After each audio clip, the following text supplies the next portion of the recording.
Kepada Bapak Eko Sulistyo kami persilahkan. Ya, terima kasih. Selamat pagi. Yang kami hormati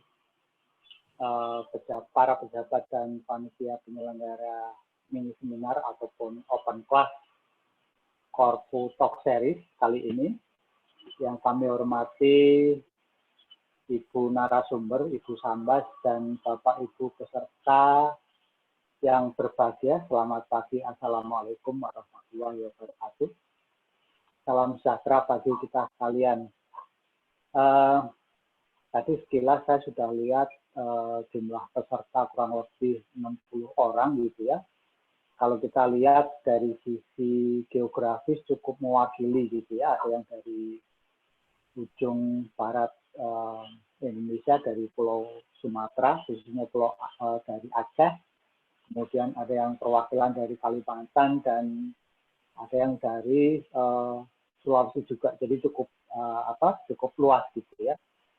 Nah, Bapak Ibu sekalian, mungkin baru kali ini kita berada dalam satu situasi yang tidak pernah kita petakan sebelumnya atau tidak pernah diduga oleh siapapun. Sementara ini kita masih disalahkan oleh sebuah kondisi, sebuah penyakit yang kadang itu tidak kasat mata atau kita bisa lihat gitu ya. Dengan kondisi seperti ini kita terpaksa harus merubah cara pikir kita, cara bekerja kita, bahkan behavior kita juga ikut berubah. Nah, Bapak Ibu sekalian, dengan perubahan ini tentu saja merubah cara kerja kita, cara pandang kita gitu ya. Dahulu kalau orang bekerja, lokasinya ditentukan di suatu lokasi, kemudian dengan cara-cara yang konvensional. Namun saat ini bekerja bisa di mana saja, bisa dengan menggunakan medium teknologi informasi. Bahkan seperti kali ini kita sekalian bisa berkumpul dalam satu event di mana antara jarak saya dengan Bapak Ibu sekalian bisa ratusan bahkan ribuan kilometer gitu ya. Nah, Bapak Ibu sekalian, dalam masa yang krisis ataupun dalam masa pandemi ini tentu saja mengakibatkan banyak goncangan baik dari sisi makro ataupun dari sisi mikro atau dari sisi personal finance gitu ya. Nah, pada saat krisis seperti ini kita bisa merasakan apakah kondisi keuangan pribadi kita dalam kondisi sehat ataupun tidak gitu ya. Kita bisa melakukan evaluasi selama ini yang kita lakukan, apakah sudah konsumsinya sesuai dengan apa yang kita butuhkan atau justru isinya adalah hal-hal yang kita inginkan gitu ya. Jadi pertama kali hal yang harus kita lakukan dalam proses atau krisis seperti ini adalah kita melakukan proses evaluasi ataupun kita review pola konsumsi kita atau belanja kita gitu ya. Nah, tentu saja hal-hal yang memberatkan di dalam belanja ataupun pengeluaran kita harus kita hilangkan. Bisa jadi selama ini pola konsumsi kita adalah pola konsumsi konsumtif gitu ya, agar terlihat kaya gitu ya. Isinya adalah banyak cicilan yang kadang kita tidak perlu, dari ujung rambut sampai ujung kaki, mungkin isinya barang cicilan semua gitu, dan itu saya rasa harus kita hilangkan, dan mungkin nanti oleh narasumber akan diulas lebih dalam lagi. Nah, Bapak Ibu sekalian, dalam masa yang sulit ini tentu saja kita harus bisa melakukan 3 komponen di dalam pengelolaan keuangan, yaitu yang pertama adalah making, yang kedua keeping, dan yang ketiga adalah investing. Making ini bagaimana kita tetap survive, bagaimana kita tetap bisa menghasilkan penghasilan, kemudian keeping bagaimana kita harus bisa mengelola, menyisihkan, mengalokasikan tidak hanya untuk konsumsi dari penghasilan kita, namun kita harus bisa kita tabung sebagian dari penghasilan tersebut. Nah, kemudian dari keeping ataupun tabungan ini harus kita bisa alokasikan untuk investasi gitu ya. investasi bisa bermacam-macam dalam bentuk real asset. Siapa tahu Bapak Ibu sekalian sebelumnya punya simpanan yang cukup banyak gitu ya. Nah, dalam situasi yang krisis ini bisa jadi akan banyak aset yang dijual dengan harga cukup murah, misal contohnya itu.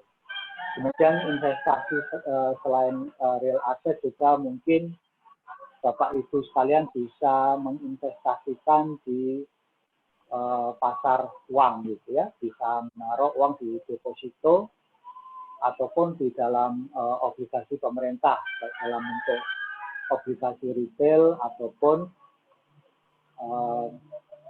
sukuk gitu ya, atau bahkan yang sudah tahu ilmu terkait pasar modal misal, atau Bapak Ibu sudah memiliki resiko yang bisa mengakomodasi resiko di dalam pasar modal, bisa bermain di pasar modal. Bahkan saat ini pasar modal minggu-minggu ini adalah masa yang sangat menggembirakan gitu ya, karena memberikan capital gain yang cukup besar untuk para investornya. Kalau Bapak Ibu sekalian menabung deposito 1 tahun hanya dapat 4 atau 5%, namun kalau di pasar modal angka 4 atau 5% bahkan lebih itu bisa kita peroleh dalam jangka waktu sehari. Ya. Jadi masing-masing instrumen ataupun instrumen investasi ini memberikan timbal hasil yang berbeda-beda. Nah, Bapak Ibu sekalian, kembali lagi ke agama kita masing-masing, di mana di dalam setiap kesulitan saja ada kemudahan gitu ya.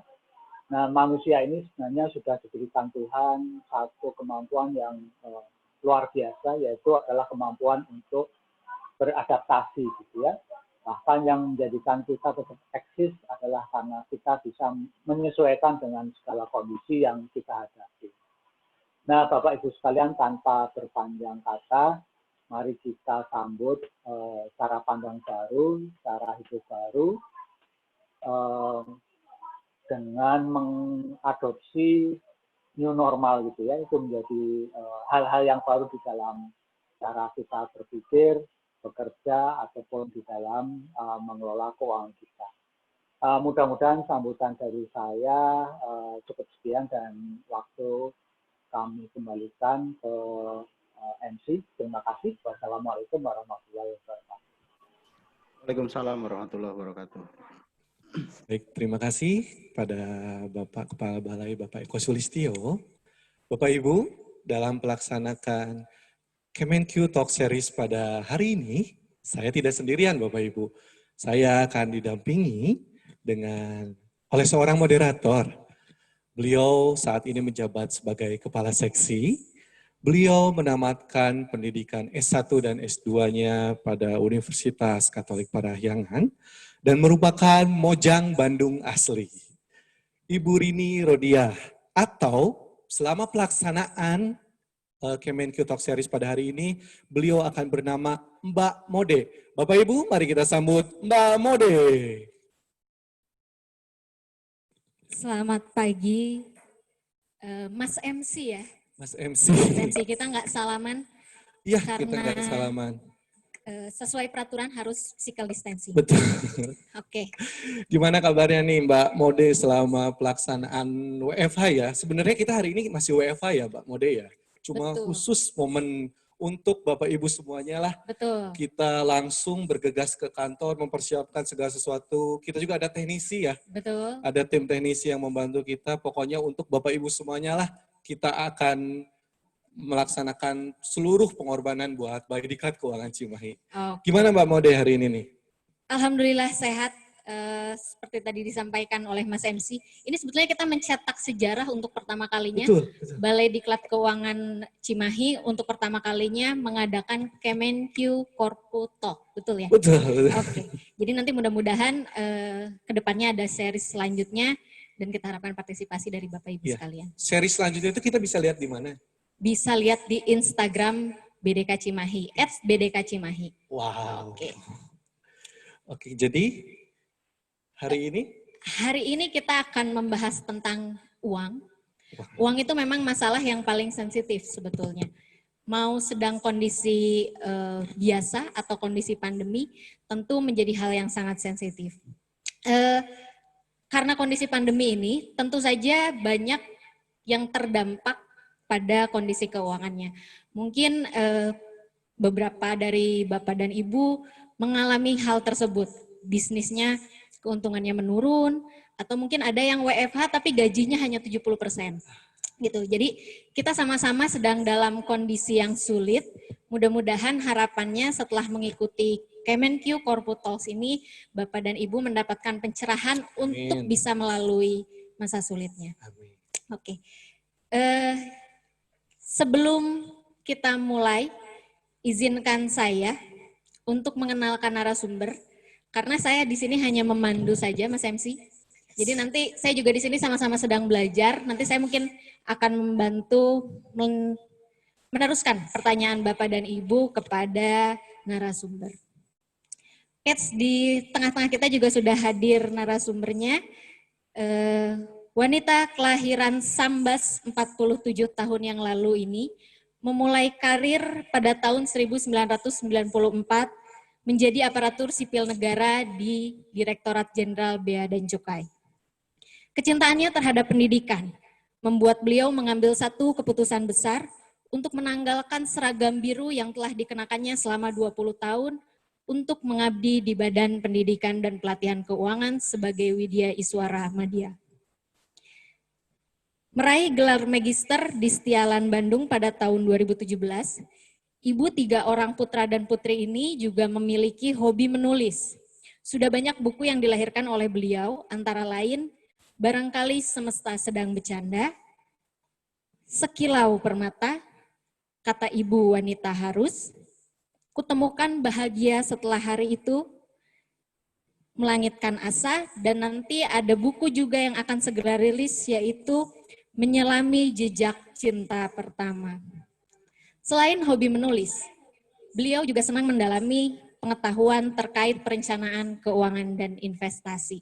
Bapak dan Ibu sekalian, narasumber kita pada hari ini kita sambut dengan tepuk tangan yang meriah untuk Ibu Leonarda Sambas Kusumaningsih. Ibu Leonarda bisa mendengar?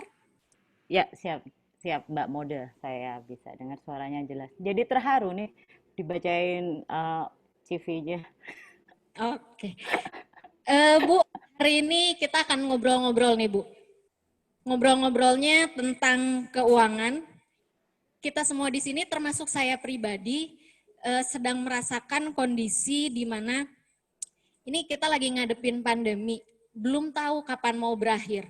Dana darurat udah mulai tipis, pemasukan juga udah mulai turun. Nah, pengeluarannya masih tetap aja. Walaupun nggak keluar uang buat bensin ke kantor, tapi keluar uang buat kuota internet gitu ya. Jadi mohon pencerahannya Bu. Mudah-mudahan dengan penjelasan Ibu kita bisa sedikit mendapatkan pencerahan supaya bisa melewati masa pandemi ini dengan sukses. Gitu. Ya, Bu Sambas, kami persilakan. terima kasih Mbak.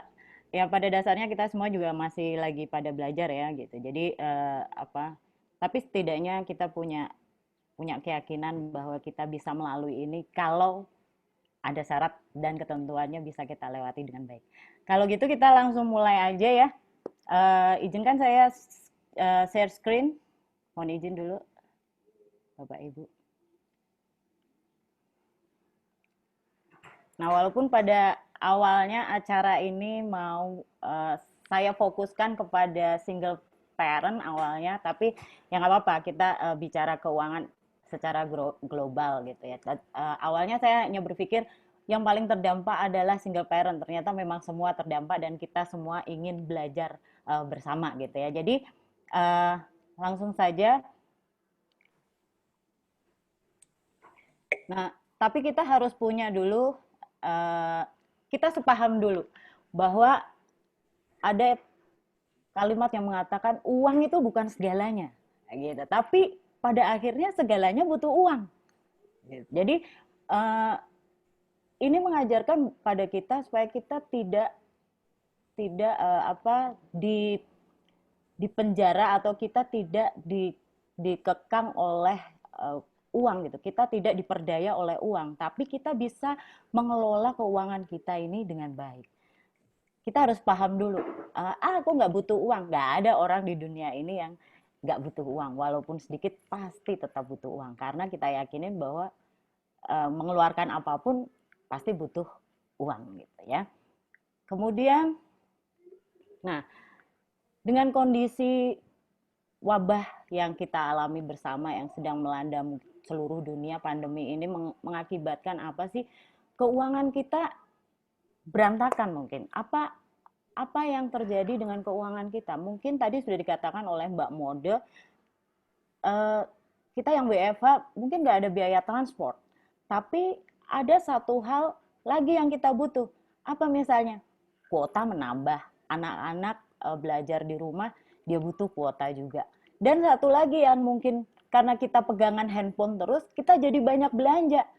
Godaan Shopee, godaan Tokopedia itu membuat kita pengeluaran kita makin membengkak. Nah, inilah kenapa kita harus benar-benar memilih, kalau orang Jawa bilang, kita benar-benar harus lihat kembali bagaimana perencanaan keuangan kita. Bapak Ibu, sebelumnya kalau kita bicara tentang keuangan, itu semua pasti ingin kita ini bebas atau merdeka secara finansial gitu ya. Kita mengalami kemerdekaan finansial. Nah, coba Bapak Ibu mungkin bisa dituliskan di chat ya. Bapak Ibu sudah sampai di tahapan yang mana? Ini adalah tahapan-tahapan supaya kita bisa mencapai kemerdekaan finansial. Yang pertama adalah kita punya perencanaan keuangan.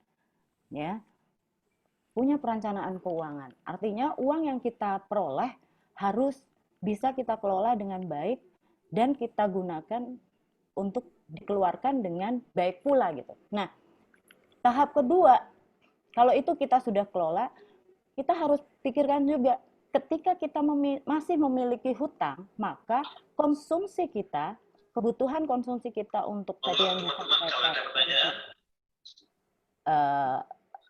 living, untuk kehidupan, memenuhi kebutuhan hidup kita akan menjadi berkurang gitu. Sehingga kita harus memperketat ikat pinggang kita untuk bisa mengeluarkan kebutuhan hidup kita, untuk bisa melunasi atau membayar atau mengeluarkan uang untuk kebutuhan hidup kita dengan sebagian dengan membayar hutang.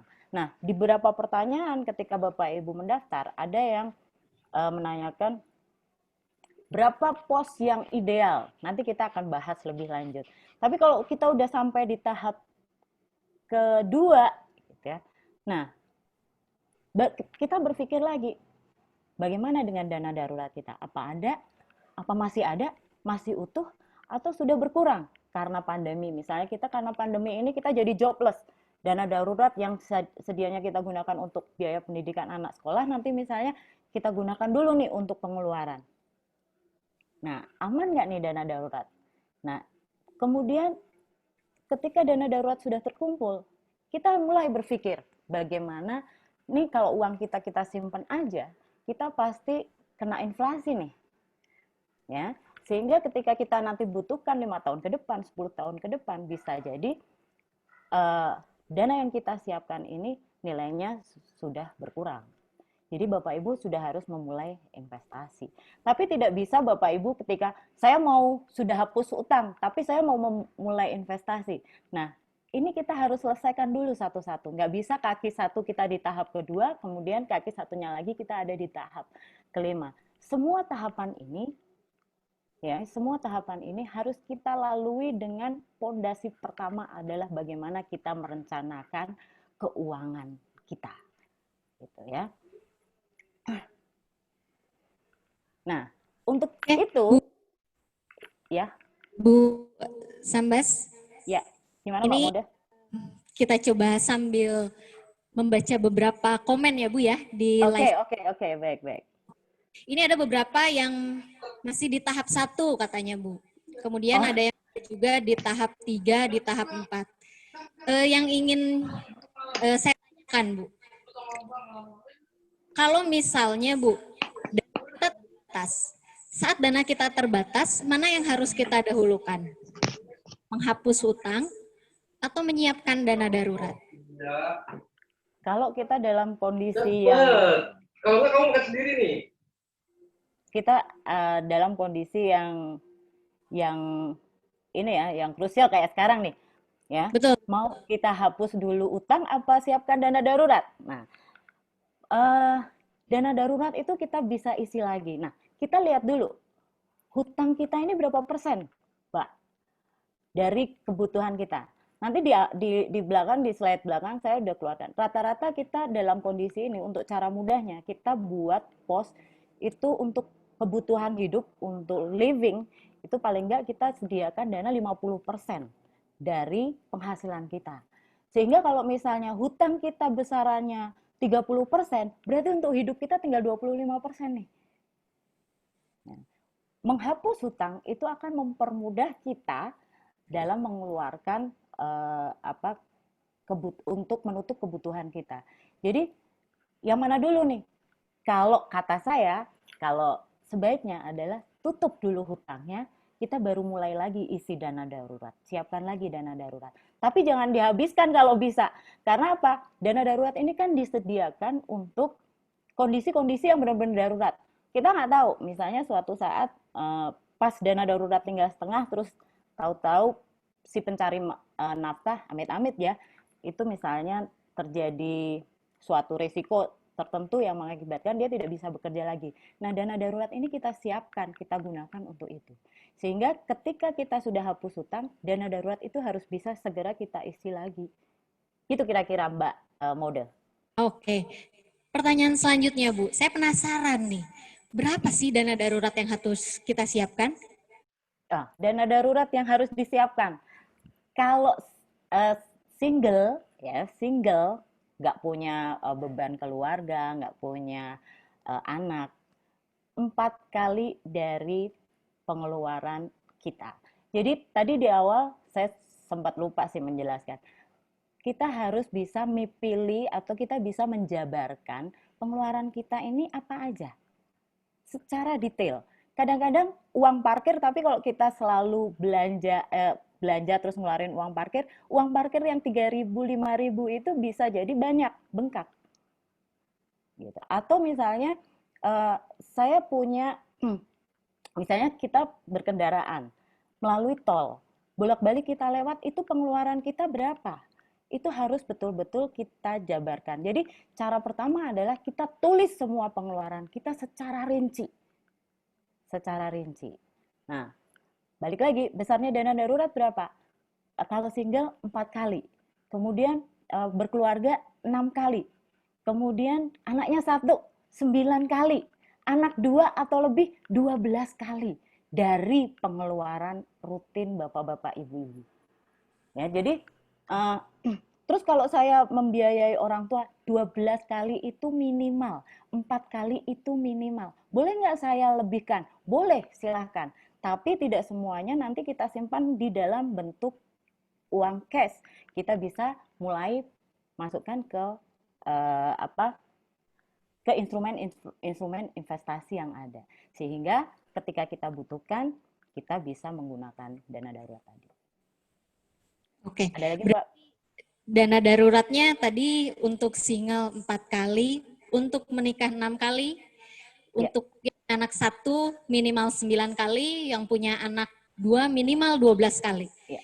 Intinya makin banyak anak, makin banyak ya Bu, dana darurat yang harus disiapkan? Iya, karena kan nanti dia sekolah, kemudian kalau kita ada apa-apa, dia masih bisa melanjutkan hidupnya. Dan dana darurat itu saya tegaskan di sini, dana darurat itu yang bisa kita langsung gunakan. Jadi ada yang bertanya, bisa nggak saya simpan dana darurat di dalam investasi emas misalnya? Boleh saja, asal tadi ada dana darurat dalam bentuk cash yang mungkin bisa dicairkan segera. Cuman saya nggak rekomendasi emas, karena apa? Dana darurat itu jangan sampai nilainya turun. Oke. Ya. Dana darurat itu disediakan jangan sampai nilainya turun. Kalau emas kan bisa turun nih. Kemarin harga emas bisa sampai 900 sekian. Sekarang harga emas udah hampir 8.000 sekian, turun nilainya. Jadi sayang kalau kita investasikan di situ. Gitu. Yang saya sarankan kalau untuk di dana darurat mungkin akan lebih baik di reksadana pasar uang. Akan lebih aman. Oke, ini sudah ada beberapa pertanyaan Bu. Dari dana darurat Ya. sudah terjawab juga beberapa oleh penjelasan Bu Sambas tadi. Ada pertanyaan juga nih Bu, apakah dana darurat sama dengan tabungan? Nah, dana darurat sama nggak sama tabungan? Ya prinsipnya sama, nabung. Gitu. Prinsipnya sama, dana darurat itu nabung. Kalau saya mikir gampangnya begini, dana darurat itu kita harus punya rekening yang lain. Jadi dana darurat ini tidak kita gunakan kecuali untuk darurat. Gitu. Kecuali untuk darurat. Sehingga kalau tabungan kan kapan aja kita bisa ambil. Kita harus porsinya kita bikin porsi sendiri. Jadi nabung dari tabungan rekening ini pindahkan ke rekening dana darurat supaya dana darurat kita tetap aman. Gitu. Jadi sama nggak dengan nabung? Prinsipnya sama, tapi fungsinya akan berbeda, tujuannya berbeda. Itu. Oke. Jadi buat Bapak Ibu sekalian, intinya kita harus mastiin posisi kita di mana ya Bu ya. Kita single kah, menikah, anak satu, anak dua gitu ya. Sehingga bisa bukan minimum dana darurat yang harus kita kumpulkan. Kemudian benar. Bu Sambas juga pastikan memiliki rekening terpisah supaya hanya nggak kecoceng gitu ya Bu ya. Iya. Nggak bocor halus Mbak. Oke. Yang jadi pertanyaan di sini banyak audiens kita yang pekerjaannya freelance, Bu. Kalau freelance ini perlu dana daruratnya berapa, Bu? Freelance akan dana daruratnya 12 kali. Karena kan kita nggak, gini ya, kalau kenapa kok freelance kok besar, Bu? Karena freelance ini kita nggak tahu berapa di depan kita masih bisa kerja nggak? Ada penghasilan yang bisa kita terima nggak? Gitu. Jadi akan menjadi lebih banyak kita mempersiapkan dana darurat. Prinsipnya dana darurat ini kita siapkan untuk kehidupan kurang lebih bisa 6 bulan ke depan kita tetap hidup, ya, apabila kita benar-benar jobless, nggak ada penerimaan sama sekali. Gitu, Mbak. Oke. Mudah-mudahan mulai sedikit tercerahkan nih Bapak Ibu sekalian. Oke, untuk Bapak dan Ibu yang mempunyai pertanyaan bisa langsung di chat, di live chat. Nanti beberapa akan kita bahas. Kalau waktunya mencukupi akan kita jawab satu persatu. Ya, oke. Boleh aku lanjut ya? Boleh. Jadi kita udah di tahap mana kita udah bisa tentukan tadi supaya tujuan kita di awal adalah tetap sejahtera, menjadi bebas, merdeka secara finansial. Karena kalau apalagi single parent atau single income, ketika kita ada masalah keuangan itu pelik. Jadi ketika kita sudah dapat masalah keuangan, akan mempengaruhi masalah yang lain. Bisa-bisa stres nih. Nah, kita harus mengendalikan stresnya gimana. Minimal kalau Bapak Ibu sudah tertata masalah keuangannya, masalah-masalah yang lain kita bisa tangani berikutnya. Oh iya, di pertanyaan itu ada tentang kalau saya generasi sandwich, gimana nih menanggulanginya? Nah, betul. Nah, gitu. Jadi mungkin bisa dijelasin dulu Bu, ada beberapa audiens mungkin yang nggak hafal generasi sandwich itu. Oh ya, jadi generasi sandwich itu adalah posisi yang begini, orang dewasa yang seperti sandwich, terjepit antara harus membiayai orang tua dan harus membiayai kehidupannya sendiri, keluarganya, anak-anaknya. Itu generasi sandwich. Narasumbernya ini bukan lagi generasi sandwich, tapi generasi Big Mac kali ya, udah kejepit-jepit banget gitu. Jadi itu generasi sandwich ya. Jadi gimana cara menanggulanginya? Cara menanggulanginya ya memang pertama kita harus punya rencana keuangan. Untuk bisa kita punya rencana keuangan yang baik, kita bisa komunikasi yang baik dengan mungkin orang tua. Jujur dengan penghasilan kita seperti apa, berapa kemampuan kita. Itu yang kita bisa lakukan. Kita bisa menata keuangan baik. Kita pasti nggak punya keinginan ketika nanti anak kita akan berada di kondisi seperti kita. Enggak. Jadi kita harus satu mempersiapkan tadi rencana keuangan dengan baik. Kemudian dua, sebelum melangkah ke sana kita harus konsultasi atau bicara komunikasikan dengan orang tua kita, di mana kemampuan kita. Kita harus jujur dengan kondisi kita. Kemudian setelah itu kita mempersiapkan dana darurat lebih lebih sungguh-sungguh gitu, karena kita nggak tahu juga, karena ketika kita membiayai orang tua terus kondisi orang tua kenapa-napa, nah ini yang kita harus pikirkan. Kemudian kita proteksi diri kita kalau dengan mungkin asuransi kesehatan, asuransi jiwa itu perlu. Ya, kemudian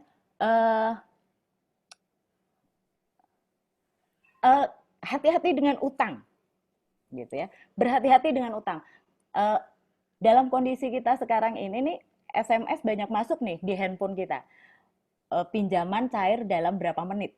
Nah, ini hal-hal yang menggiurkan ketika kita dalam terjepit kondisi ekonomi. Jadi hati-hati dengan utang. Hutang itu gampang nerimanya tapi susah mikir bayarnya nanti. Dan itu akan membebani kita berikutnya. Kurang lebih itu siasat keuangannya dan menyiapkan dana pensiun. Jadi kok makin banyak nih pengeluaran atau saving saya? Iya, karena kita terjebak dalam kondisi yang kita nggak bisa menghindar, mau nggak mau ya harus kita terima. Sehingga tadi siapkan proteksi diri lewat asuransi kesehatan maupun asuransi jiwa, kemudian siapkan dana darurat lebih, kemudian perkuat rencana keuangan kita dan tidak dengan berhutang. Kurang lebih itu, Mbak Mode.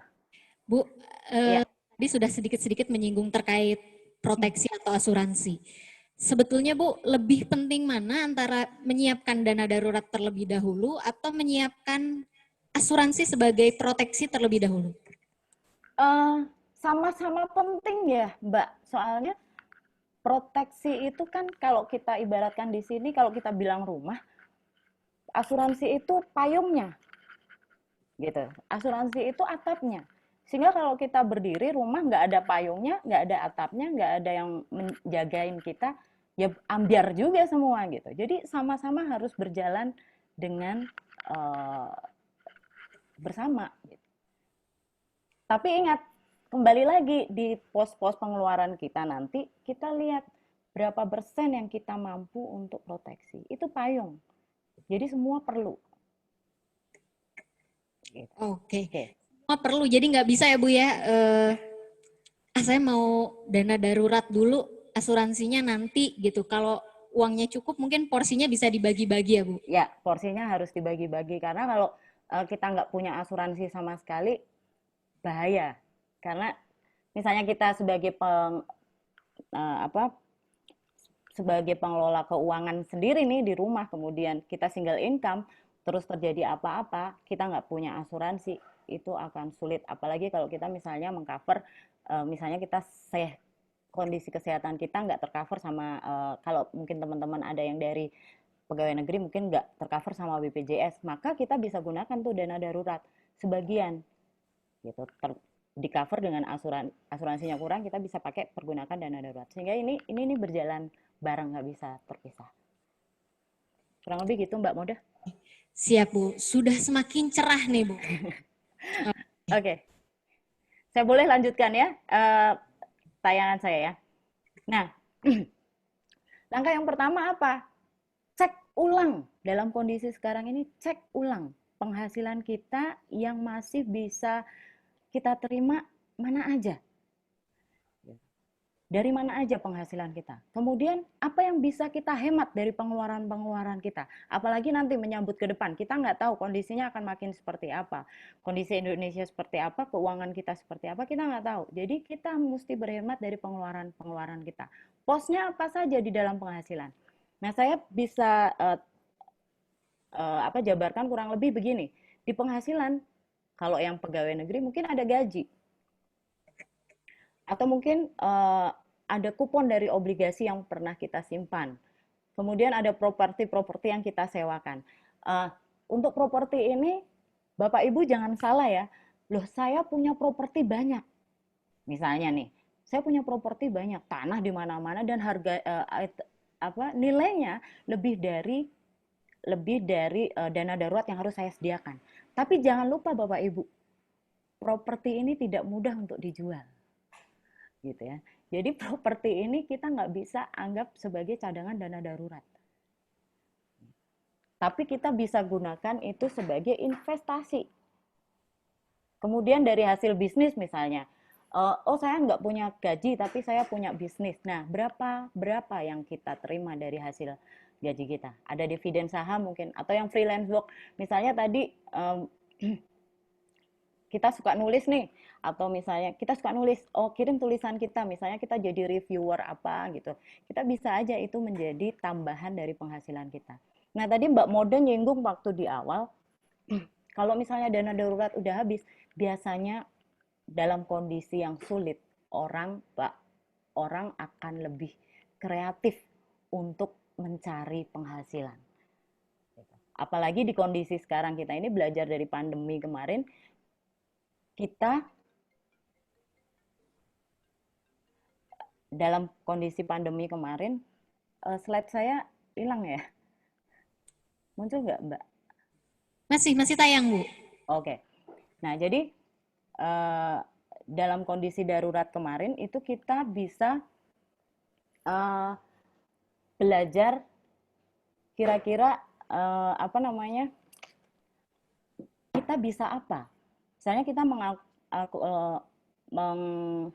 mengembangkan hobi kita. Aku senangnya misalnya belanja. Terus aku bisa apa nih untuk nambah keuanganku? Itu kita bisa lakukan. Orang mah sekarang paling gampang adalah dengan dagang nih. Paling mudah untuk nambah penghasilan. Dagang apa? Ya bisa jadi reseller. Itu kemarin saya udah 2 kali dapat orang masuk ke rumah itu nawarin jualan sayur. Ya. Dengan resell, dengan online. Atau misalnya kita jadi senang lukis, bikin desain. Itu kita semua bisa lakukan. Dan dalam kondisi itu, kita bisa melakukan apa aja biasanya dalam kondisi kita terjepit gitu ya. Kemudian bentar.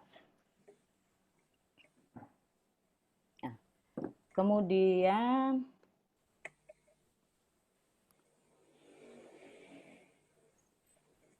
saya ini deh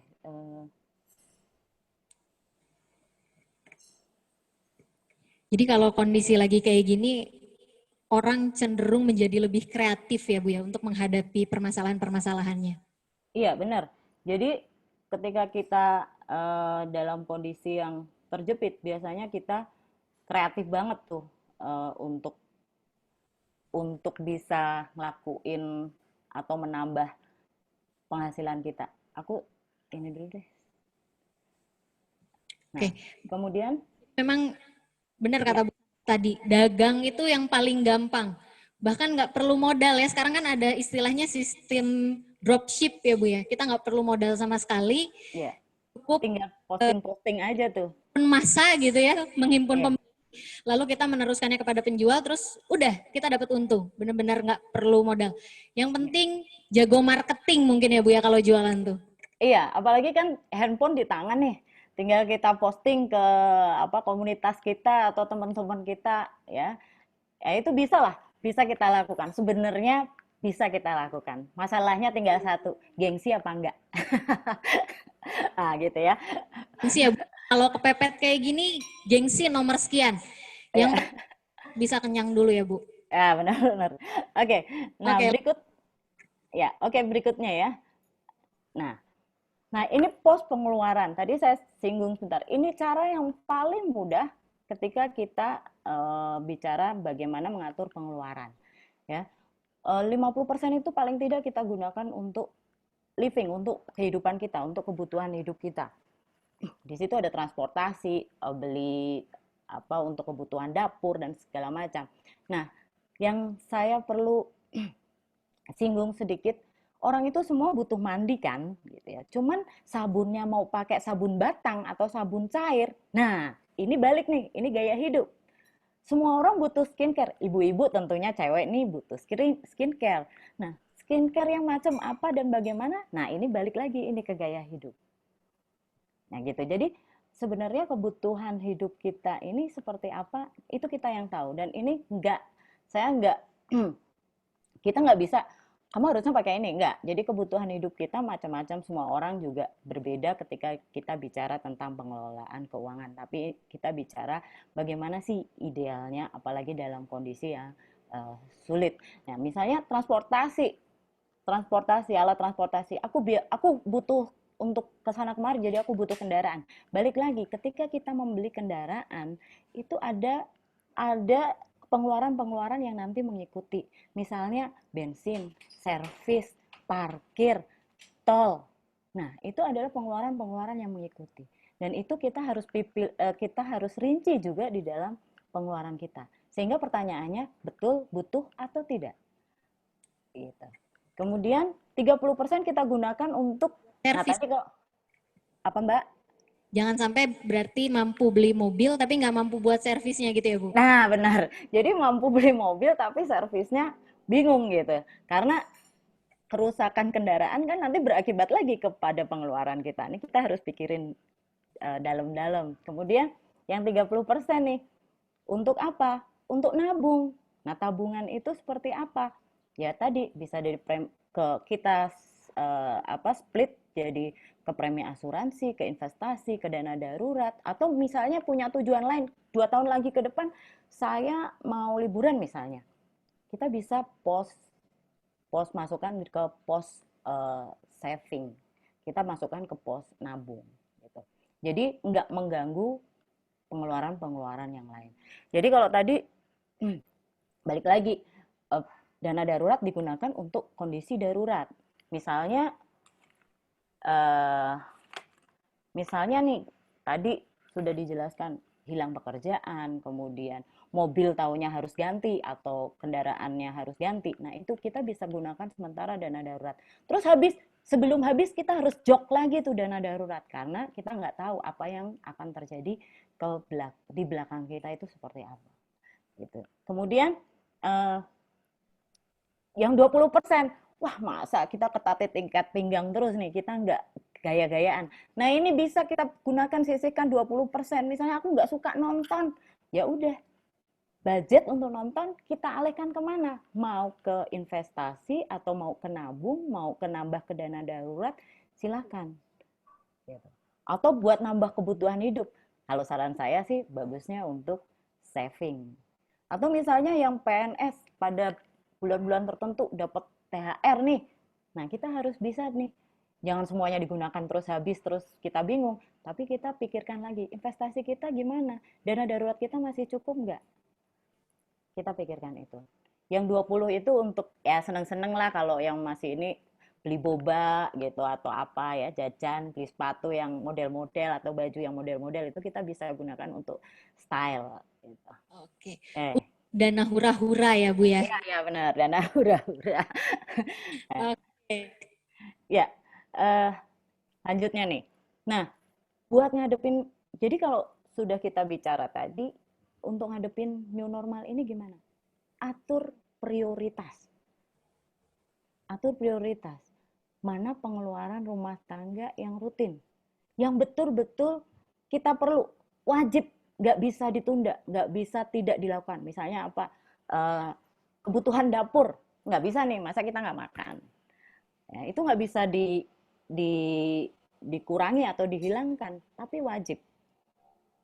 Tapi itu masih bisa dihemat sebenarnya dengan nggak jajan di luaran atau kita nggak perlu nelpon Grab food atau GoFood gitu ya, tapi kita masak sendiri dari keperluan yang ada. Itu pengeluaran rumah tangga rutin untuk masak, kebutuhan rumah tangga itu penting. Jadi nggak bisa kita kurangi. Atau misalnya untuk kebutuhan, kita lihat lagi untuk kebutuhan tadi rumah tangga yang bisa dihemat apa aja. Misalnya kebutuhan rumah tangga yang bisa dihemat, baju. Kan nggak setiap saat kita butuh baju dong, kita butuh, tapi kan nggak setiap saat kita harus beli baju baru, beli sepatu baru, terus beli, bisa nggak misalnya foundationnya diganti dari yang grade 1 jadi grade 2, misalnya begitu. Ini kita atur prioritas dan perbesar dana darurat. Itu penting banget. Karena kita nggak tahu kondisi kita ke depan seperti apa. Terkait pengeluaran ini memang di masa pandemi ini sekali mana yang awalnya tidak rutin menjadi rutin gitu ya.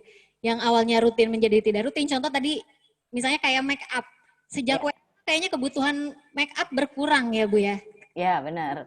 Ya, jadi Lain kebutuhan make up saya Ibu, contoh sejak WFH jadi sering GoFood. Itu sebenarnya nggak terasa sekali bikin keuangan jadi bocor.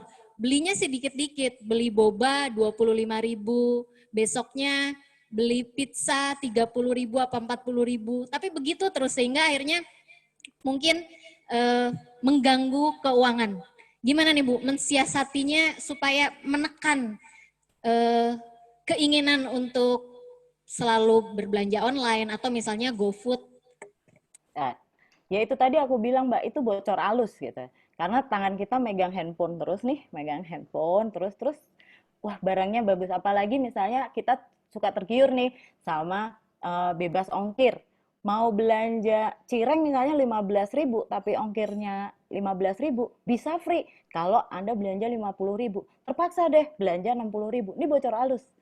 Jadi, nah untuk bisa menyiasati kayak gitu ya gimana? Ingat lagi, tujuan kita apa? Nah, ingat kembali tujuan kita apa? Makanya di situ tadi saya belum sampai nih, kurangi pos untuk main-main gitu. Itu termasuk jajan, itu kan kita butuh sebenarnya, tapi itu bisa kita alokasikan ke yang seharusnya. Kita harus bisa memisahkan mana itu keinginan, mana itu kebutuhan, dan mana yang cuman untuk ya biar dilihat hebat, itu buat style. Oke Bu. Next ya, lanjut ya. Nah, idealnya tadi ketika kita sudah dalam posisi itu, aduh aku harus nambah dana darurat, tapi aku punya utang yang masih harus aku cicil. Lihat lagi, apakah hutang kita ini melebihi 30% dari penghasilan kita. Karena kalau tadi saya bikin skema yang sederhana, ketika 30% ini sudah keambil untuk cicilan, maka 20% itu kita gunakan untuk hidup. Hidup itu termasuk di situ zakat. Kewajiban kita. Nggak bisa dihilangkan itu. Betul. Tinggal berapa persen untuk hidup. Nah, bagaimana untuk makan? Bagaimana untuk kita mendukung kehidupan kita? Dievaluasi ini. Nah, tadi waktu pembukaan Pak Eko, Pak Kepala Balai menyampaikan, apa mungkin kita jual aset untuk nutup hutang? Kalau itu dimungkinkan, nggak apa-apa. Asal bisa mengurangi kebutuhan, bisa menutup kebutuhan kita untuk pengeluaran. Gitu. Nah, kemudian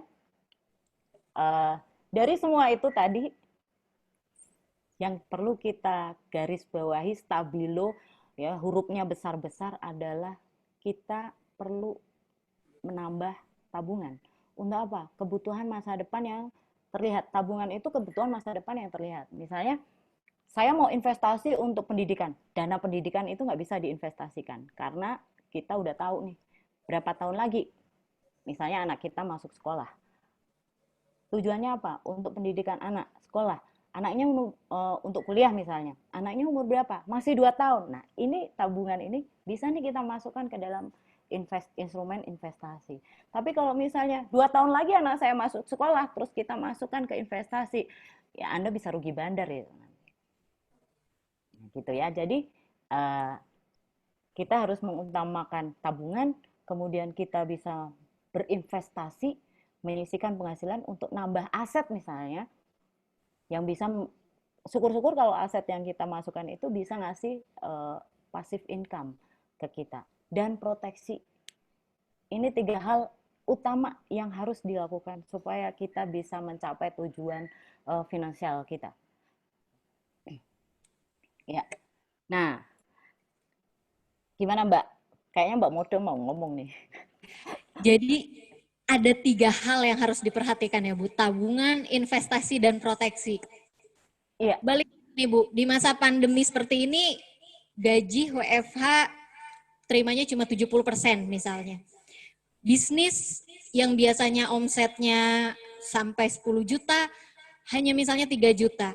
Saat kondisi seperti ini, Bu, prioritas mana dari 3 hal tersebut yang harus kita dahulukan? Lihat lagi, dana daruratnya udah cukup belum, Mbak? Ya, dana daruratnya udah cukup belum? Kalau daruratnya belum cukup, ya jangan coba-coba investasi. Ya, terus lihat dulu, tujuan lu buat apa nih? Nyisihin uang. Buat sekolah tadi atau buat apa? Ingat, tujuan itu penting. Waktu kita menentukan buat nabung atau untuk berinvestasi. Tujuan dulu. Setelah itu baru kita lihat berapa lama yang kita butuhkan. Tenggang waktunya tuh range-nya berapa lama. Setelah itu baru kita lihat lagi instrumen investasi yang kita bisa gunakan apa. Jangan kita misalnya butuh sekolah 2 tahun lagi, biaya pendidikan 2 tahun lagi, tadi saya pakai investasi, saham lagi investasinya. Kalau tahu-tahu anjlok kayak sekarang, udah deh, rugi bandar kan, jadi minus. Gitu. Betul. Anaknya bisa nggak sekolah ya, Bu ya? Nah, anaknya bisa nggak sekolah. Oke, ya. Nah, ini saya udah singgung ya tadi ya, bagaimana kita menentukan prioritas, mana yang wajib, beneran kita perluin, harus, nggak bisa dihemat, nggak bisa dikurangi. Kemudian yang kita butuhkan, ya, apa yang kita butuhkan. Kemudian, nah, ini keinginan. Kita harus bisa benar-benar menjabarkan mana yang wajib, yang nggak bisa dikurangi. Maka itu harus kita dahulukan. Misalnya tadi zakat, cicilan, itu nggak bisa dihemat, nggak bisa dikurangi, nggak bisa enggak. Kebutuhan hidup itu nggak bisa enggak. Nah, yang kita butuhkan itu masih kita bisa hemat. Tadi skincare, ya, kemudian kebutuhan beli baju misalnya, itu bisa kita hemat. Terus transportasi itu masih bisa kita hemat. Terus, nah yang satu ingin, kalau kita nggak bisa, namanya ingin ya, manusia itu selalu punya keinginan. Nah keinginan ini kalau bisa kita coret nih dalam masa pandemi sekarang ini. Keinginan itu kita nomor sekian kan. Yang penting kita utamakan kewajiban dulu. Kebutuhan kita seperti apa. Ini dulu yang kita utamakan. Kalau keinginan bisa entar-entar. Ya. Nah, saya ngambil satu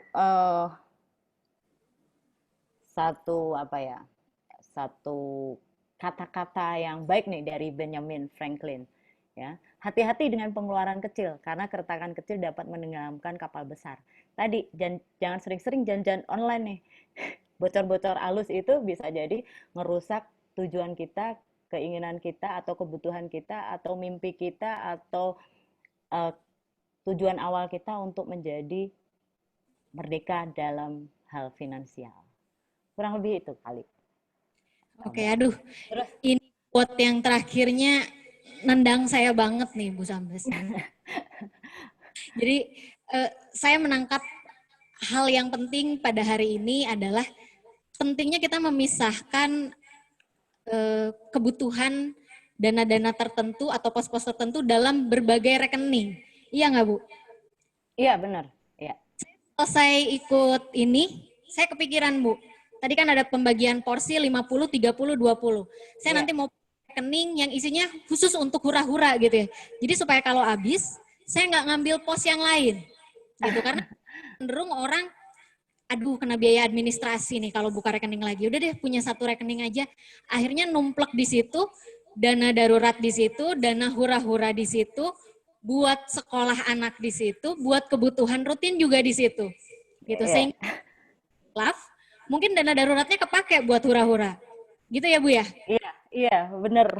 Iya, jadi makanya tadi saya kalau bisa kita punya rekening. Apalagi kalau misalnya kita dagang ya, maksudnya kita dagang atau kita punya penghasilan lain dari gaji pokok kita nih, atau kita punya penghasilan dari, tadi kan kita udah penghasilan lain-lain. Ini Anda bisa punya pos sendiri atau punya tabungan sendiri yang enggak terganggu gugat oleh ya tadi yang bocor-bocor halus gitu. Jadi bener banget kalau kita harusnya punya, nggak cukup punya satu rekening lah pokoknya intinya. Kita nggak cukup punya satu rekening. Udah cukup satu rekening. Karena nanti kecampur semua di situ ya Bu ya. Ya bener, bocor halus tuh hancur deh. Ambiar ya Mbak, jadinya jadi ambiar. Ya jadi nih saya. Oke Bu, kita jawab beberapa pertanyaan nih Bu. Udah banyak pertanyaan di live chat. Oke, beberapa tadi sudah terjawab ya. Misalnya bagaimana tips agar keuangan kita tetap sehat dan terkendali? Lalu apa yang harus diprioritaskan dalam mengelola pengeluaran-pengeluaran yang ada tersebut? Tadi kita udah bahas ya Bu ya? Ya, kayaknya kita udah bahas ya. Jadi kita harus bisa pisahkan mana yang wajib, mana yang butuh, dan mana yang hanya merupakan ingin. Mungkin saya lupa jelasin, kita bicara tentang investasi ya tadi ya. Saya singgung dikit deh tentang investasi. Jadi kalau semakin kita investasi itu, ketika kita mau berinvestasi, tentukan dulu tujuan investasi ini apa. Ketika kita sudah menentukan tujuan, berapa jangka waktunya. Terus setelah kita tahu jangka waktunya, baru kita pilih instrumen. Instrumennya itu kalau tadi bisa deposito, bisa tabungan, bisa reksadana pasar uang. Reksadana pasar uang itu kalau untuk 2 tahun sampai 5 tahun, oke, kita bisa gunakan reksadana pasar uang. Atau misalnya kita ke yang lebih tinggi lagi, kita mau jangka waktunya masih 20 tahun Bu, 15 tahun, kita bisa pakai aja investasi saham misalnya. 2 tahun, 3 tahun itu banyak instrumennya. Gitu ya. Mau jangka pendek, jangka menengah, apa jangka panjang. Itu banyak sekali instrumennya. Cuman saya ingetin, jangan sampai kita bermain investasi tapi kita nggak tahu dasarnya apa. Gitu ya. Kita nggak tahu, kamu mau, aku dong sekarang buka saham misalnya. Aku dong sekarang ikut mainan saham. Berapa? Untuk apa? Nggak tahu. Berapa lot yang lo punya? Itu nggak tahu. Ya gitu. Untuk apa tujuannya? Jadi penting banget untuk menentukan tujuan dari investasi itu apa. Oke. Tujuan itu harus terukur atau enggak Bu? Boleh nggak saya punya tujuannya, saya pengen kaya sampai 7 turunan. Boleh nggak Bu? Nggak, inilah Mbak ya. Kan kita diajarin untuk menentukan tujuan itu harus smart ya. Bisa terukur gitu ya. Bisa kita capai gitu. Jadi betul-betul, jadi kita pun untuk menentukannya juga bisa terarah gitu. Oke. Berarti di sini investasi kita garis bawahi, yang pertama kita harus punya dulu tujuan yang terukur. Gitu ya Bu ya? Benar. Ya, benar. Kemudian kita menentukan kapan sih kita mau mencapai tujuan tersebut, berapa lama. Iya, benar. Gitu ya. Kemudian setelah itu kita tentukan instrumen investasi yang pas. Iya. Oke, kita lanjut ke selanjutnya nih Bu. Kira-kira investasi apa yang pas untuk single parent Bu? Ini sebenarnya udah terjawab ya Bu ya dengan pesan tadi ya. Iya. Ini disclaimer-nya kan kita nggak boleh nentuin kamu bagus di investasi apa. Balik lagi, tujuan keuangan kita ini apa? Gitu. Kita mau berinvestasi, keperluannya untuk apa? Ya tadi saya contohkan yang paling gampang, karena kalau keluarga pasti butuhnya nyekolahin anak kan gitu. Jadi nyekolahin anaknya baru 5 tahun tapi udah mikirin biaya kuliah, itu bagus. Hanya kita bisa menentukan masih jarak berapa lama, itu kita gunakan instrumen investasi yang mana. Bisa pakai gunakan saham misalnya. Gitu. Kurang lebih begitu sih. Oke, jadi perlu kita garis bawahi di sini, kalau investasi jangan melihat profesi kita apa, status kita apa gitu ya Bu ya. Tapi yang dilihat tujuannya buat apa. Iya, Jadi tujuannya. saya PNS, enaknya investasi apa ya? Itu bukan mungkin ya Bu ya. Tapi mungkin nanya gitu sama Bu Sambas akan ditanya balik. Ya lo maunya mau apa? Iya, benar. Bu, aku PNS nih gitu, gajiku sekian, aku investasi apa? Lo maunya apa gitu? Tujuan lo buat apa gitu? Pondok Indah gitu ya Bu ya. Iya. Pertanyaan selanjutnya nih Bu. Bagaimana langkah membangun aset yang sudah ada supaya bisa menjadi aset yang aktif? Nah, asetnya apa dulu nih? asetnya apa dulu? Misalnya ada orang yang menimbun tanah ya, tanah di mana-mana misalnya. Nah, tanah ini kan kita bisa sewakan sebenarnya. Ketika kita sewa dalam setahun itu bisa jadi aset aktif. Atau misalnya rumah, kita punya properti rumah. Ya. Daripada dianggurin rusak, misalnya kita kontrakin. Nah, tapi ingat, kita harus juga pikirkan atau dana cadangan untuk renovasi. Atau untuk hal-hal yang ketika nanti kontrak udah selesai, biasanya rumah tuh agak agak sedikit kurang baik deh gitu ya. Jadi kita harus sediakan nih itu. Yep. Jadi bagaimana kita ngolah? Atau kita misalnya punya kendaraan nih, ya.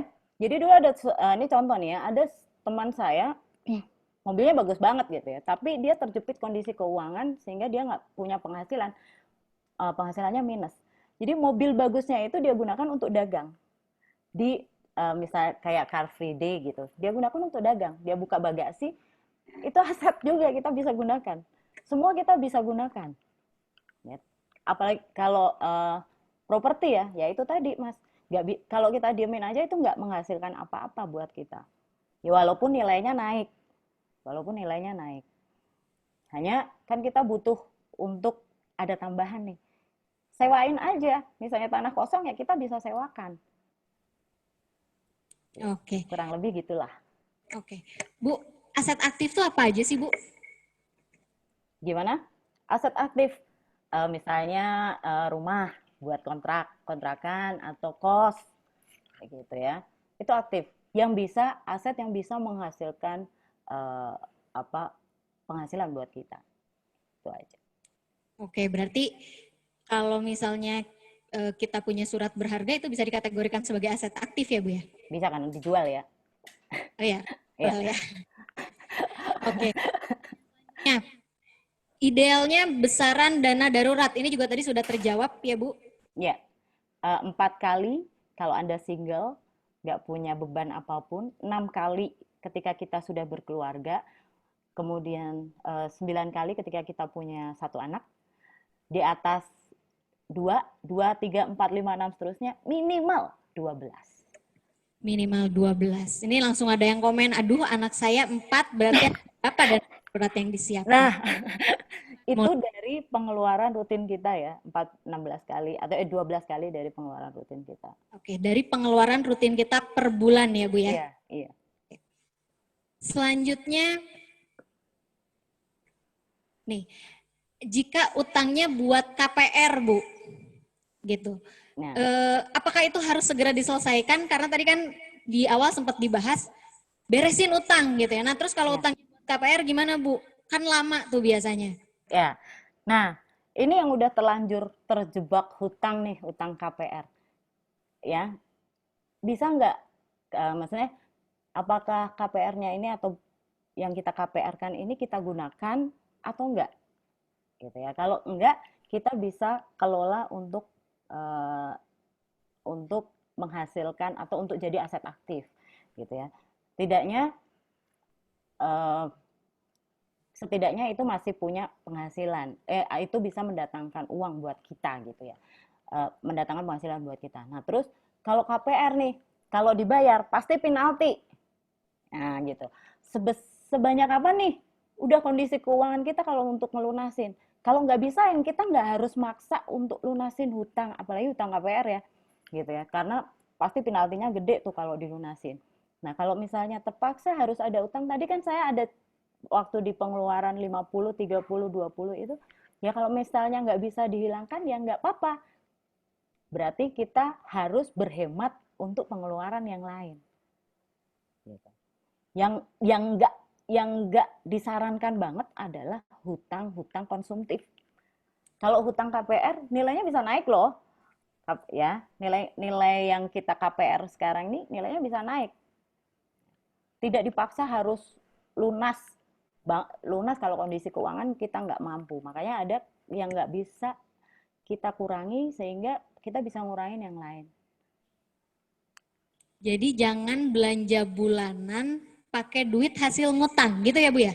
Ya benar, jangan belanja dengan duit utang gitu. Apalagi misalnya, aduh pengen gadget baru nih, setiap kayaknya setiap 6 bulan ada gadget model baru deh, terus pengen gitu ya. Nah, balik lagi nih buat apa gitu ya. Fungsinya apa? Kebutuhan kita untuk apa? Kalau cuman untuk ya bisa WA, bisa nelpon atau apa. Nah, itu pikirkan itu lagi mana yang butuh bisa dikurangi, mana yang enggak. Oke, baik nih Bu. Ini ada beberapa pertanyaan yang sama. Intinya minta lebih didetailkan lagi untuk para audiens yang menjadi generasi sandwich tadi Bu. Jadi terjepit atas dan bawah gitu ya Bu ya. Masih Ya, menanggung mertua gitu, kemudian masih menanggung mertua, tapi juga sudah harus membiayai anak. Mungkin bisa lebih didetailkan lagi Bu, skema terkait perencanaan keuangannya. eh jadi kalau aku boleh ini ya saranin ya. Jadi kan kita bisa pisahkan nih untuk yang generasi sandwich nih. Apa pengeluaran itu harus apa enggak gitu. Maksudnya pengeluaran yang kita lakukan ini wajib nggak? Misalnya untuk bantuin ke orang tua ini harusnya berapa persen? Kan kita bisa kelola ya, kita bisa kira-kira. Misalnya untuk bantu orang tua ini untuk bantu hidup.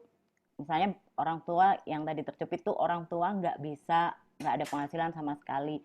Nah, ini kita bisa masukkan ke dalam pos pengeluaran kita sendiri. Kurang lebih bantuan berapa? Makanya tadi saya katakan di awal, ketika kita ada di dalam generasi sandwich, komunikasi adalah kunci yang utama untuk menyampaikan kondisi keuangan kita yang sungguhnya.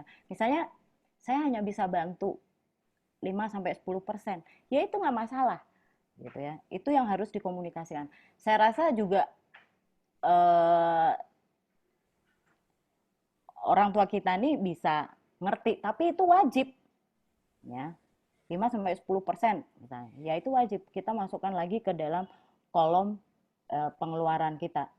Terus sehingga mungkin kebutuhan hidup kita jadi meningkat, nggak apa-apa, tapi kita masih ada range. Kalau kebutuhan hidup kita meningkat, saving kita bisa tetap ya, atau saving kita juga nambah, berarti kita ngurangin pos main-main tadi gitu. Pos playing tadi kita kurangi. Untuk apa? Untuk nambah pos pengeluaran, untuk nambah pos tabungan. Kurang lebih begitu. Karena kurangi pos yang 20% ya Bu ya? ya, kita bisa kurangin, kita ambil dari situ. Oke. Jadi jangan sampai mampu untuk beli gadget baru, tapi tidak bisa memenuhi kewajiban memberikan kebutuhan untuk orang tua gitu, kurang lebih seperti itu ya Bu ya? Iya.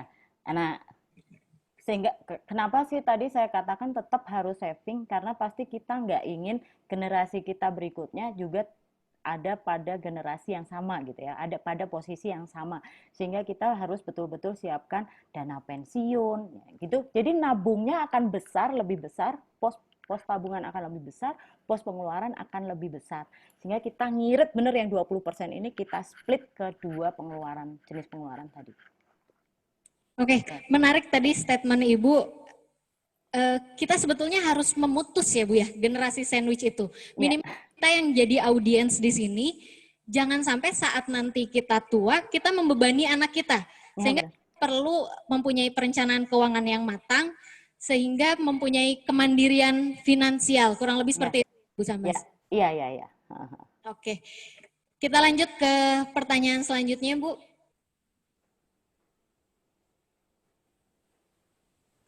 Ini ada yang nanya juga Bu, punya waktu untuk belajar terkait investasi, solusinya gimana ya?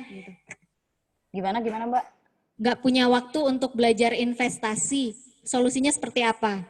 Oh, belajar investasi itu nggak harus datang ke satu tempat terus kita ngikutin ceramah atau apa. Banyak buku soal investasi, gitu ya. Banyak buku, bahkan kalau sekarang nih kita banyak banget nih live IG untuk belajar tentang investasi. Itu banyak banget. Jadi sebenarnya cuma sisihkan sekian waktu aja. Jadi waktu kita untuk nonton YouTube misalnya kita gunakan untuk baca tentang investasi. Atau misalnya waktu kita untuk jalan-jalan cuma cuci mata, kita bisa gunakan untuk baca. Baca banyak buku kok tentang investasi. Saya punya berapa judul punya orang tertentu gitu ya. Ya sekedar untuk ngulas atau nambah referensi saya tentang gimana harusnya investasi yang baik itu sebenarnya seperti apa, bagaimana, dan semua saya pelajari dari online dan dari buku. Saya nggak pernah datang di satu pertemuan tertentu. Oke, jadi intinya di masa pandemi ini kita lebih banyak di rumah, intinya Ya, kan kuota dengan sesuatu yang lebih bermanfaat. betul, betul. Betul Bu, nanti mungkin kapan-kapan IGBDK Cimahi live bersama Bu Sambas, kita bahas tema-tema lain yang lebih ringan gitu ya Bu ya. Jadi Ya. IG gitu ya Bu ya. Ah, itu kayaknya ada pertanyaan, masih ada banyak pertanyaan tuh, Mbak. Oke, kemudian pertanyaan selanjutnya, ini dana darurat masih tercampur dengan tabungan. Tadi udah disarankan untuk memisah ya Bu ya. Iya, ya. Oke. Ini banyak yang bocor halus nggak kerasa katanya Bu. Ya emang nggak kerasa karena kan kita pegang handphone terus ada notifikasi bunyi-bunyi gitu kan. Aduh, terus harganya tuh misalnya 2, 3 berapa jadi 1, 9. Waduh, kita untung berapa gitu kan. Jadi itu pengaruh banget. Atau misalnya tadi yang cuma mau ngilangin ongkir gitu, jadi belanjanya jadi lebih banyak. Kalau misalnya tadi saya contohin mau beli cireng 15.000, ongkirnya 15.000, tapi bisa bebas ongkir kalau belanja 50.000, kan 50.000 tetap kita jadinya keluar uang 50.000, enggak 30.000 kan gitu. Iya, Kan? Jadi kayak gitu. betul. Oke. Selanjutnya nih Bu, ada pertanyaan. Bisa nggak Bu, jika kita mengurangi dana darurat yang sudah tercapai untuk menambah investasi? Eh, Boleh aja, tapi sebagian ya. Makanya tadi kan kalau kita bicara investasi, mesti garis bawah dulu nih. Tujuannya apa? Jangan sampai misalnya kita dana darurat kita nih udah terkumpul nih. Misalnya 12 kali dari misalnya pengeluaran kita 10 juta, 12 kalinya berarti 120 juta. Yang 100 juta kita jeblokkan semua ke investasi. Nah, pada kondisi darurat, kita nanti nggak punya apa-apa gitu. Atau misalnya ketika investasinya saham lagi. Kayak kemarin IHSG turun drastis, kita bisa minus gitu. Betul. Akhirnya dana darurat kita hilang.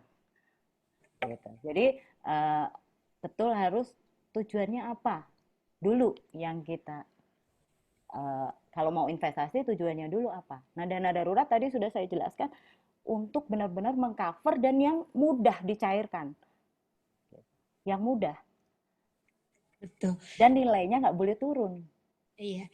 Jangan sampai nanti dana daruratnya disimpan di saham, kemarin saham turun IHSG sampai 3.900 ya Bu kemarin. Iya, 3.000-an lah. Nyampe nggak bisa sekolah kalau kita dana daruratnya kita simpan di situ ya. Ya, nangis gitu ya. Jadi balik yang perlu kita perhatikan kan ketika kita berinvestasi ya yang keuntungannya tinggi, imbal hasilnya tinggi pasti resikonya besar. Jadi jangan sampai uang yang kita taruh di situ itu ternyata adalah uang yang penting untuk dukung kehidupan kita nih, jalur kehidupan kita nih. Gitu. Oke. Ini ada pertanyaan lagi. Dana darurat itu pengeluaran rutin untuk semua anggota keluarga ya? Dana darurat itu aku tadi lupa yang jelasin. Dana darurat kita sediakan untuk keperluan darurat. Misalnya nih, taruh aja lah, misalnya kita jobless gitu, terus nggak bisa ngapa-ngapain. Nah, dana darurat ini bisa kita gunakan minimal untuk menyambung hidup 6 bulan ke depan. Gitu. Sehingga bisa digunakan untuk apa? Ya untuk bayar anak sekolah, untuk beli makan, beli kebutuhan sehari-hari, itu kita bisa gunakan. Lah terus kalau sampai habis, jangan tunggu sampai habis. Harus kita berpikir kreatif cepat untuk mencari bagaimana nih ngejoknya lagi, ngisinya lagi. Harus direfill terus. Ya. Oke. Bu, ini ada informasi dari teman kita di KPPN Jakarta 5. Saya pernah melunasi utang KPR lebih cepat. Biaya Mm-mm. penalti nggak besar. Mm. Kuncinya ambil KPR, pilih yang bisa kasih biaya penalti gratis atau kecil. Oke, Nah, itu satu tips untuk teman-teman yang terjebak KPR. terima kasih untuk teman-teman dari KPPN Jakarta 5 tuh. Jadi Ya. perhatikan tuh KPR-nya cari yang biaya penaltinya gratis atau kecil. Biasanya kalau di KPR tuh kan ada tuh berapa tahun flat gitu. Nah, kita bisa ambil yang seperti itu kali ya. Oke. Pertanyaan selanjutnya, Bu. Apa pandangan Ibu tentang kartu kredit? Nah, ini juga sama. Aduh. Udah punya? Nah, Bapak Ibu, tadi pos pengeluaran itu termasuk di dalamnya cicilan kita terhadap kartu kredit. Gitu ya. Cicilan kita terhadap kartu kredit. Jadi, kartu kredit itu enak dibawa gitu ya, tapi tetap harus bayar kan gitu. Nah, jadi belakangan ini saya kurang menggunakan kartu kredit gitu ya. Kenapa? Biasanya cuma untuk beli yang sesuatu yang memang harus pakai kartu kredit, misalnya belanja keluar itu kan harus kartu kredit atau PayPal gitu. Nah, karena apa? Cicilan dan bunganya itu kalau kita lihat sebenarnya gede. Gitu. Sebenarnya gede. Apalagi misalnya beli makan pakai kartu kredit, itu nggak banget deh. Maksud kita makan ngutang gitu ya. Nah, jadi kalau bisa gitu ya, ya jangan kita gunakan kartu kredit. Bukan jangan sih, tapi kita kurangi penggunaan kartu kredit itu karena nanti kita akan mengurangi pos bayar cicilan plus bunganya. Itu aja. Boleh digunakan kalau bulan depan kita langsung bayar cash, tapi kan nggak mungkin. Kalau kita bayar bulan depan kita bayar sesuai pengeluaran kita yang kita gunakan, kita nggak kena bunga kan kalau kartu kredit. Nah, tapi kalau kita bayarnya nyicil, bunganya tuh 2,5% lebih tuh. Oke. Jadi itu tadi ya Bu ya. Intinya kalau kartu kredit dipakai sebijak mungkin, jangan sampai Ya. kita klik sama bunganya juga ya Bu. Iya. Oke. Pertanyaan selanjutnya nih Bu. Saya punya hutang KPR, tetapi saya bertugas jauh dari kantor. Sehingga perlu biaya untuk pulang pergi pada saat cuti. Itu ngambilnya dari pos mana, Bu? Saya punya KPR, terus tinggalnya jauh, kantornya jauh. Jadi banyak untuk pulang pergi. Maksudnya yang kita masukkan kemana, apanya nih? Biaya Pos cicilannya? tanahnya mungkin, Bu. Pos kesana kemarinya berarti kita masukkan ke living dong. Itu kan kebutuhan hidup. Masa Anda nggak kerja? Oke. Ya, jadi cicilannya masuk ke living, ke kebutuhan hidup. Biaya untuk mondar-mandirnya itu juga masuk ke kebutuhan hidup. Nah loh, berarti kita harus ngirit untuk kebutuhan hidup yang lain. Itu berarti masuk ke persentase yang 50% ya, Bu? 50%. 50%. Oke. Ke pertanyaan selanjutnya nih, Bu. Buku investasi apa nih rekomendasi dari narasumber? Kalau saya seneng baca ini Pak, Pak atau Bu atau ini deh. Kalau saya bacanya bukunya punya Ryan Filbert. Itu mudah banget kita baca. Jadi di situ diajarin dari A sampai Z, dari awal sampai itu yang saya pelajari, saya baca gitu ya. Saya mulai dari awal dulu saya baca buku-bukunya dia. Termasuk gimana cara analisa fundamental, analisa teknikal itu ada. Dan ada juga kok YouTube channelnya, ada juga podcastnya kalau Bapak Ibu. Bukan jualan ya, saya nggak di endorse nih, tapi saya belajar dari situ. Tapi banyak juga sih buku investasi yang lain. Tapi kalau saya, karena bahasanya mudah gitu.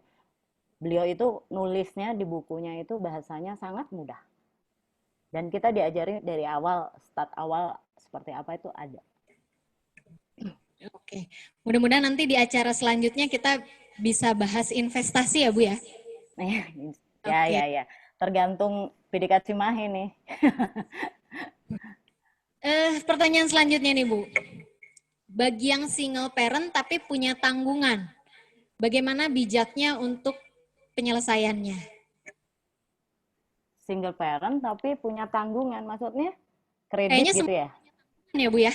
Iya, sama aja. Jadi tadi itu tadi prosentase itu skema awal. Kenapa sih kita harus pakai prosentase? Nggak, misalnya nabung 2 juta atau nabung 4 juta gitu. Karena 2 juta buat orang yang berpenghasilan 10 juta, nah itu berapa persennya nih? Tapi 2 juta untuk orang yang berpenghasilan 4 juta, ini kan berasa hampir 50% nih. Gitu. Makanya kita gunakan prosentase. Nah, terus bagaimana bijaknya kalau tadi dikatakan ya, bagaimana bijaknya pengeluarannya ya, aturannya bukan aturannya, tapi idealnya cara mudahnya ya sama aja seperti itu. Kita masukkan ke pos yang mana? Mau living, saving, atau playing. Oke. Kita lanjut ya Bu ya. Ya. Ke pertanyaan selanjutnya. Masih banyak tuh, masih banyak. Masih banyak Bu. Oh iya. Ada yang bertanya seperti ini Bu. Dia sudah mencari solusi kemana-mana nih Bu. Udah bingung. Sejak anaknya kuliah, kemudian yang bersangkutan dimutasi, jadi nggak bisa nabung. Padahal karena anaknya kuliah ini perlu biaya yang lebih besar. Solusinya seperti apa Bu? Oke. Pengeluaran menjadi lebih besar, tapi pemasukan segitu-segitu aja. Jadi gini, makanya kita kan bikin perencanaan tadi, nentuin dulu ya, kita mau posnya itu nabung untuk anak kita sekolah kapan waktunya gitu ya. Terus, nah begitu kita dimutasi nih, udah mau cukup nih dimutasi, nah duit tabungan tadi mungkin kebawa ya, gitu ya maksudnya ya ceritanya ya. Betul, betul. Nah ya kan, kita gunakan untuk biaya mutasi. Jadi taruhlah misalnya yang paling gampang deh yang pernah dialami seseorang yang cerita sama saya. Dia udah nabung nih buat sekolah anaknya, tapi ketika mau masuk SMA misalnya, tahu-tahu dipindah gitu kan. Jadi terpaksa kan mindahin sekolah anak-anak nih, kita keluarkan duit nih untuk misalnya daftar sekolah lagi gitu, untuk pindahan itu kan nggak pakai biaya sedikit. Kita gunakan biaya yang mana? Ini kan darurat. Kita bisa pakai dana darurat sementara. Tapi jangan lupa refill-nya lagi. Gitu ya. Makanya ketika kita bicara nabung, jangan pernah menabung atau membuat tabungan itu di dalam satu baskom aja. Jangan cuma deposito aja atau jangan cuma reksadana aja. Tapi tadi ketika kita udah nentuin tujuan, kita punya kan instrumen investasi ini banyak nih.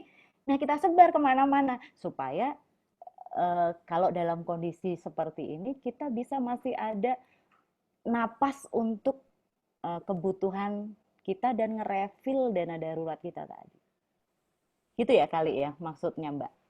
Iya, jadi mungkin kan kalau dulu belum dimutasi mungkin biaya transportasinya tidak terlalu besar. Ini sebetulnya masalah yang sering dialami untuk teman-teman seperti kami di Kementerian Keuangan yang mungkin penempatan kantornya tidak pada home base gitu, sehingga yang awalnya di home base mungkin biaya transportasinya tidak terlalu besar, saat dimutasi keluar home base jadi perlu biaya transportasi yang besar untuk pulang pergi.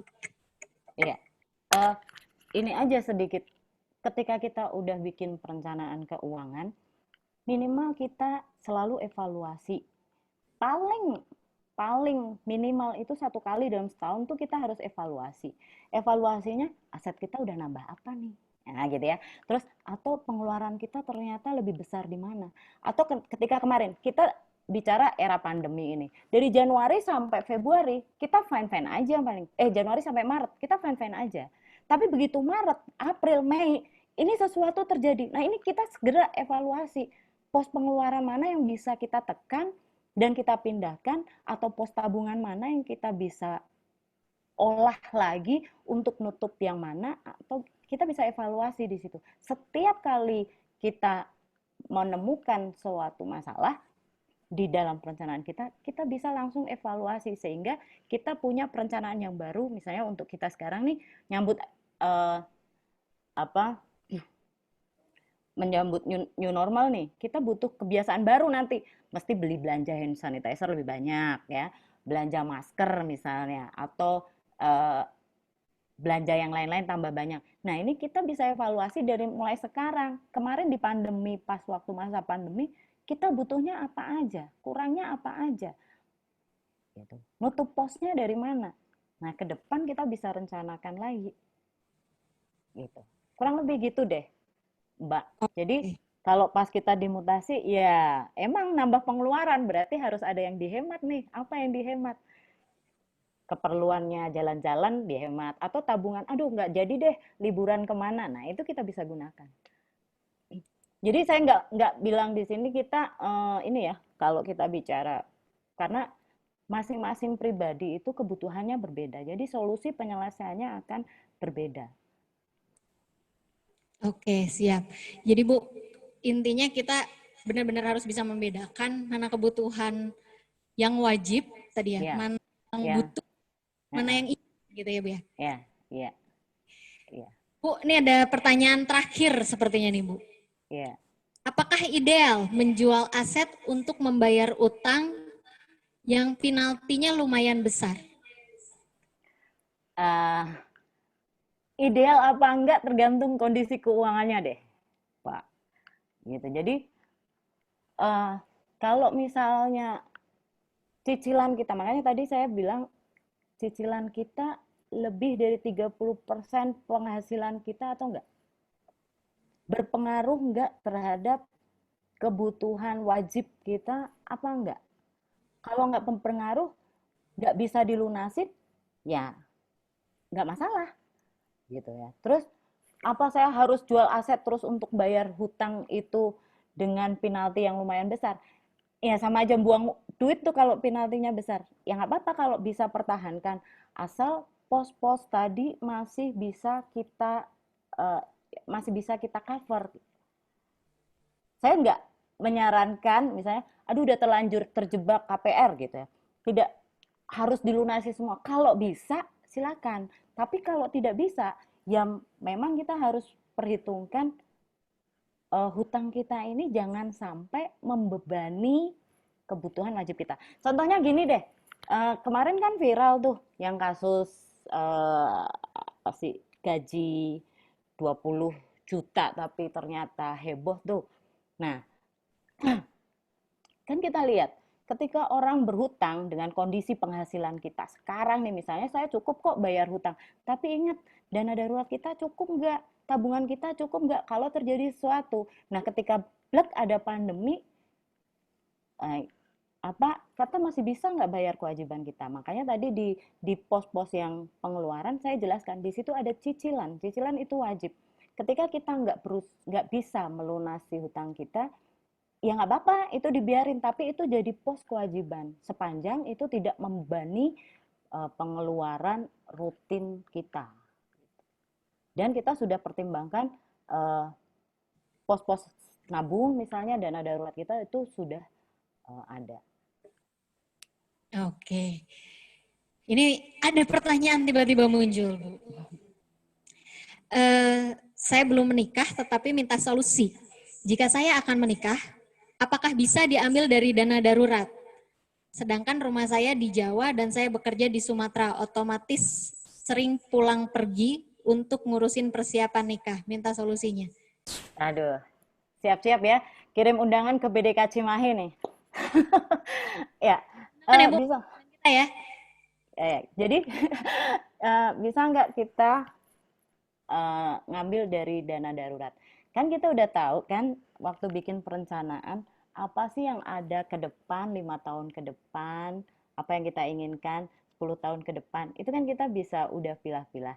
Termasuk di dalamnya sebenarnya 2 tahun ke depan kayaknya aku mau nikah, atau aku belum ketemu jodohnya, misalnya 5 tahun ke depan. Berarti kita bisa sisihkan itu sendiri untuk dana persiapan nikah. Nah, kalau misalnya itu belum cukup gitu ya, itu belum cukup, tahu-tahu jodohnya udah di depan mata, terus kita mau nikah gitu ya, bisa nggak kita ambil dana darurat? Nggak apa-apa, tapi juga tidak disarankan gitu. Kalau kita bicara perencanaan keuangan yang baik, dana darurat tadi hanya digunakan untuk keperluan-keperluan darurat. Tapi sepanjang kita ngambil dana darurat, kita bisa buruan nge-refill, ya silahkan aja gitu. bisa aja digunakan. Cuman tidak disarankan untuk menggunakan dana darurat karena pos dana darurat untuk kepentingan-kepentingan darurat. Menikah itu kan nggak darurat.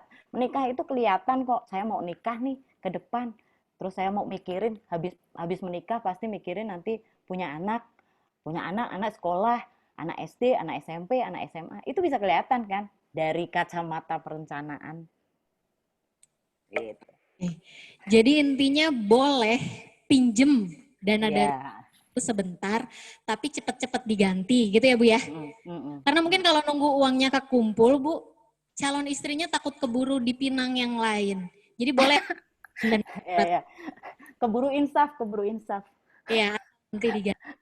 Oke, Bu, nggak terasa sudah habis pertanyaan yang disampaikan melalui live chat. Mudah-mudahan bisa memberikan pencerahan kepada semua audiens. Sebelum kita akhiri, Bu, saya minta closing statement dari Bu Sambas selaku narasumber untuk mengakhiri pemaparan materi pada hari ini. Silakan Bu Sambas. Closing statement ya, tar dulu. 6 bulan ke depan itu pasti nggak akan mudah buat kita gitu ya. 6 bulan ke depan itu bukan hal yang mudah untuk kita, tapi akan menjadi mudah buat kita kalau kita bisa merencanakan semua pengeluaran kita dan menyeimbangkan dengan semua penghasilan kita dengan baik. Lebih bijak dalam mengatur keuangan Anda adalah salah satu cara untuk bisa mencapai kemerdekaan finansial. Terima kasih Bu Sambas. Tepuk tangan nih, kalau bisa tepuk tangan sendiri ini. Mudah-mudahan bisa memberikan pencerahan kepada semua audiens yang ikut pada kegiatan Kemenq Korputalk pada hari ini. Terima kasih Bu Sambas. Mudah-mudahan nanti kita bisa sharing-sharing lagi informasi terkait perencanaan keuangan atau investasi atau bahkan mungkin bisnis ya Bu ya. Nah, boleh. Tapi ada tuh di pertanyaan gimana tuh peluang bisnis, ada yang tanya tentang gimana peluang bisnis gitu ya. Kalau peluang bisnis balik lagi mulai dari hobi kita apa, kecintaan kita apa, ya, passion kita apa, dari situ kita mulai. Betul. Jadi berangkat dari passion ya Bu kalau bisnis. Oke. Terima kasih sekali lagi Bu Sambas untuk semua pencerahannya. Bapak dan Ibu sekalian, tidak terasa sudah hampir 120 menit kegiatan ini dilaksanakan. Kalau boleh saya menyimpulkan, intinya kita semua pada kondisi apapun, terutama saat kondisi pandemi seperti ini, kita memerlukan perencanaan keuangan yang matang. Langkah yang pertama yang harus dilakukan adalah dicek antara pemasukan dan pengeluaran seperti apa. Dengan harapan bisa masih lebih besar pemasukannya. Kalau ternyata lebih besar pemasukannya seperti apa? Tentu kita harus melakukan langkah-langkah hingga kita tetap bisa bertahan pada kondisi pandemi seperti masa sekarang ini. Oke, kalau tadi Bu Sambas menutup dengan satu buah quote, saya juga akan menutup dengan satu buah quote. Saya ambil dari Suhokgi dalam sebuah surat. Buat apa menghindar? Cepat atau lambat, suka atau tidak, perubahan hanya soal waktu. Semua boleh berubah, semua boleh baru. Tapi satu yang harus dipegang adalah kepercayaan. Percaya bahwa kita semua bisa melewati masa pandemi ini dan percaya bahwa di setiap kesulitan pasti ada kemudahan. Terima kasih Bapak Ibu sekalian.